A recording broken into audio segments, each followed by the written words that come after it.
bunge limepata sehemu ya uongozi wake, kwa sababu bado hatuna naibu spika na bado hatuna wenyeviti wa bunge na viongozi wengine wa bunge.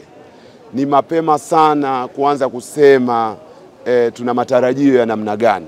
Sisi tunamkopesha imani ndugu zungu, na mtihani wa kwanza tuliompa ni kupitia swali ambalo mimi nimeuliza, kwa sababu huko nje kuna vilio, watu hawajaridhishwa na uchaguzi uliofanyika, watu wanataka demokrasia, watu wameuawa, watu wamepoteza ndugu zao, watu wana machozi mengi, watu wamepoteza biashara zao, watu wamezulumiwa ushindi wao.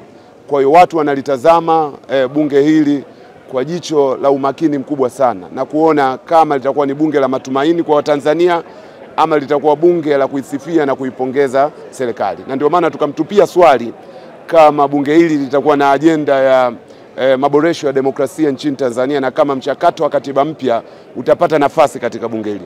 Tunashukuru kwamba amejenga msimamo kwamba bunge hili litakuwa bunge la haki za watu na kwamba mchakato wa katiba mpya utapewa nafasi.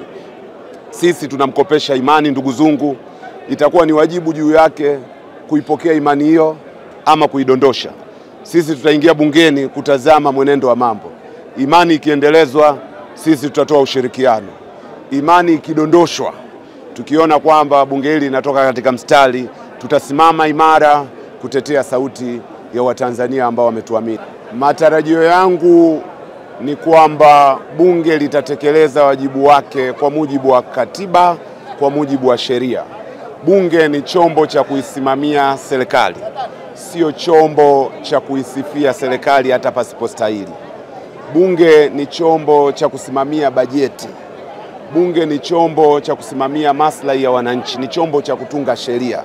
Kwa hiyo ni matarajio yangu kwamba bunge hili litatekeleza wajibu wake huo wa kikatiba na wa kisheria. Na mimi niseme, mimi kibinafsi Ado Shaibu Ado, na kwa kushirikiana na wenzangu kutoka chama cha ACT Wazalendo na wale wa upande wa walio wachache, kwa maana wabunge wote tunaotoka katika vyama vya upinzani na wabunge wote wenye mapenzi mema na taifa hili bila kujali vyama wanavyotoka, tutautekeleza wajibu huo vizuri.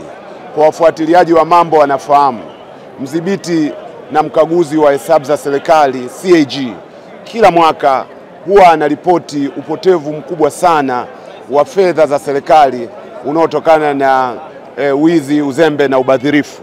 Ni wajibu wa bunge hili kuhakikisha kwamba utaratibu huo unaondoka na fedha za wananchi zinatumika kwa mujibu wa malengo yaliyokusudiwa. Mara zote tunaona bajeti ya serikali inaelekezwa sana katika matumizi ya kawaida na matumizi ya maendeleo yanapangiwa bajeti ndogo. Ni wajibu wetu kama wabunge kuhakikisha kwamba fedha za Watanzania, kipato chote tunachokipata kama taifa, kwa sehemu kubwa kinaelekezwa katika kuwakomboa wananchi wanyonge. Huko majimboni tulikotoka, wananchi wana matatizo mengi na wana matarajio makubwa na sisi. Mimi ni mbunge wa Tunduru Kaskazini. Kwenye sekta ya afya, wananchi wanatozwa mpaka mabeseni ya kwenda kujifungulia. Wanatunduru wananitazama kwa matamanio makubwa ya kwamba mambo haya yakome. Serikali imeahidi yenyewe kwamba kwa kila mwanamke mjamzito atapata matibabu bure.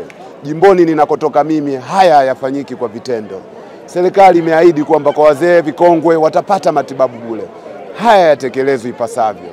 Wananchi wengi wa Tanzania ni wakulima, kuna changamoto nyingi kwenye pembejeo, kuna changamoto nyingi kwenye bei ya mazao, kuna migogoro mingi baina ya wakulima na hifadhi, kuna matatizo mengi ya wanyama waharibifu, kuna matatizo mengi ya maji, sekta za umeme, barabara. Watanzania wana matumaini kwamba sisi tutasimama kama sauti ya Watanzania.